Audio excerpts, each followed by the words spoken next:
7-8 உரைநடை பாடத்தில் 11ஆம் வகுப்பு தமிழ் பாடம். அதில் கற்பவை கற்றபின் என்று சொல்லக்கூடிய வினாவும் விடையும் பார்த்துட்ருக்கோம். இதில் ஏற்கனவே ஒரு வினாவை பார்த்தாச்சு. இதில் 2வது வினாவாக உங்களது சுவையான பயண அனுபவம் ஒன்றை கடிதமாக எழுதுக என்று சொல்லக்கூடிய பகுதி. நான் பார்த்த இடத்தை பற்றி நண்பனுக்கு கடிதமாக எழுதுகின்ற அமைப்பில் இந்த பகுதி உங்களுக்கு கொடுக்கப்பட்டிருக்கு. திருவள்ளுவர் ஊர் தேதி போட்டு எழுதணும் நண்பனுக்கு கடிதம் என்று சொன்னால் உறவுமுறை கடிதங்களுக்கு அனுப்புதல் பெயரினர் போட வேண்டியதில்லை.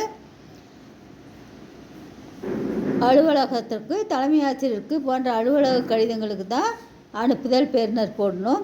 நான் கண்டுகளித்த இடத்தை பற்றி என் நண்பனுக்கு கடிதமாக சொல்லப்படுகின்ற பகுதி இந்த பதிவில் பார்ப்போம். அன்புள்ள எழில், நலம் நலமறி ஆவல். உன் வீட்டில் அம்மா அப்பா தங்கை ஆகியோர் நலமறி ஆவல். நாங்கள் 20/5/2024 அன்று கூடியம் மலைக்குகையை காணச் சென்றோம். கூடியம் என்பது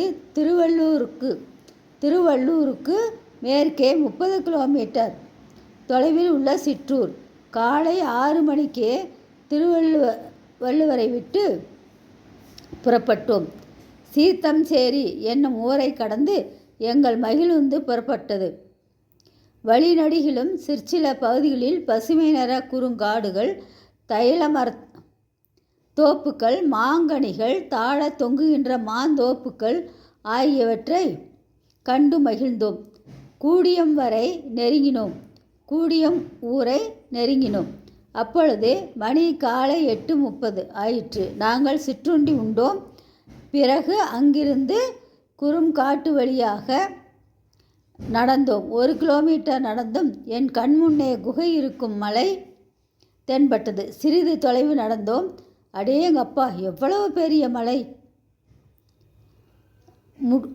முட்டையை பாதி உடைத்தாற்போல மலையை குடைந்து வைத்துள்ளான் ஆதிகால மனிதன். உள்ளே சுமார் 2000 பேர் தங்கும் அளவிற்கு மழை குடையப்பட்டுள்ளது. குளிர்ந்த காற்று, சுற்றிலும் பசுமை மாறா காட்டுச் சூழல், ஆரவாரம் இல்லாத அமைதி நிறைந்த சூழல் கண்டோம். கழித்தோம்னா மகிழ்ந்தேன் அர்த்தம். அனைவரும் மெய்மறந்து உட்கார்ந்தோம். வரலாற்றுக்கு முற்பட்ட காலத்திலேயே உலகின் முதல் மாந்தர் இனம் வாழ்ந்த பகுதி இதுவென தொல்லியலார் கூறுகின்றனர். அங்கு வாழ்ந்த மனிதன் கற்களை கூராக்கி கொண்டு அவற்றையே தற்காப்பு கருவியாக கொண்டு வாழ்ந்தான். அக்குகையை சுற்றி தேனடைகள் நிறைந்து காணப்பட்டன. அவற்றுக்கு ஊறு செய்தால் உருப்படியாக ஊர் போய் சேர முடியாது. ஊறு என்றால் துன்பம். அக்குகைக்குள் மனத்த சம்மன் என்னும் தெய்வ சிலை உள்ளது. அவ்வம்மனை வழிபடுவதால் தங்கள் வேண்டுதல் நிறைவேறுவதாக அப்பகுதியினர் நம்புகின்றனர்.